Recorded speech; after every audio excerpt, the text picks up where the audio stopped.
दोस्तों हम बात करेंगे पवन सिंह और ज्योति सिंह के बारे में। जी दोस्तों, इन दोनों का बहुत दिनों से तलाक का मामला चल रहा था, लेकिन आज आरा कोर्ट में फैसला था। लेकिन मैं बताऊंगा फैसला में क्या हुआ है। जी दोस्तों, अगर हमारे चैनल पर आप लोग नए हो तो हमारे चैनल को लाइक सब्सक्राइब करके जुड़ जाइए, ताकि भोजपुरी खबर सबसे पहले आप लोग पास आए।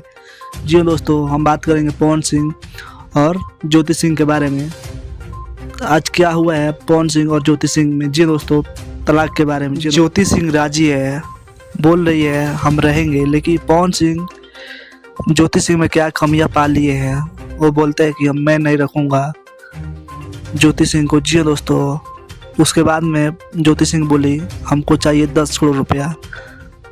उसके बाद में पवन सिंह क्या बोले कि हम 10 करोड़ रुपया नहीं देंगे, हम एक मकान तुमको देंगे और खर्चा जितना हुआ हम उठाएंगे। जी दोस्तों, यही आज फैसला हुआ है और डेट आगे चला गया है, अभी तारीख चल रहा है। जी दोस्तों, अगर हमारा वीडियो आप सभी को अच्छी लगी हो तो चैनल को लाइक सब्सक्राइब करके जुड़ जाइए, ताकि भोजपुरी खबर सबसे पहले आप लोग के पास आए।